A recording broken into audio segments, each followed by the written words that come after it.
သူတို့ကဘလောက်တနာစရာကောင်းတယ်နိုင်ငံတကာကဝင်ပြီးမှဒါနိုင်ငံတကာရဲ့ intervention နဲ့ R2P ကိုဖော်ဆောင်ရမယ်။ဒါဘယ်စကားပဲပြောသူ့ရဲ့စကားရဲ့ရွေချက်ကတော့ R2P ပဲ international intervention လုပ်ရမယ် R2P လုပ်ရမယ်သူတို့အတွက်တိကျ safe zone လုပ်ရမယ်သူတို့ကအဲ့ဒီ safe zone လုပ်ဖို့အတွက်မှန်းထားတဲ့နေရာကဘူးတီတောင်နဲ့မောင်တော်ပဲဘူးတီတောင်နဲ့မောင်တော်ပဲကျွန်တော်တို့ကလည်းဘူးတီတောင်မောင်တော်ဆိုတာကျွန်တော်တို့အဖရခိုင်ပြေရဲ့ဘိုးဘောပိုင်နေနမိတ်ဖြစ်တယ်သူတို့လာနေတာကလာနေလို့ရတယ်အင်္ဂလိပ်ဒါ colonial legacy ပဲဒါ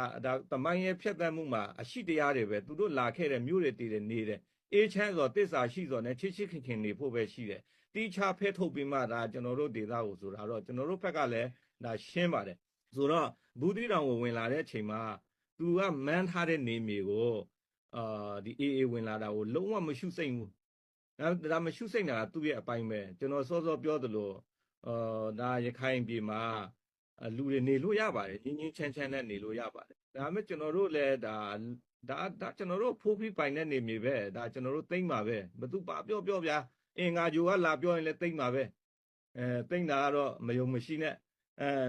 ကာကွယ်ပေးတဲ့လိုမျိုးကျွန်တော်တို့အစိုးရတရက်အနေနဲ့ခံယူပြီးမှလည်းဒါပြည်သူတယောက်ချင်းစီကိုမခွဲခြားဘဲနဲ့ကူညီပေးမှာပဲ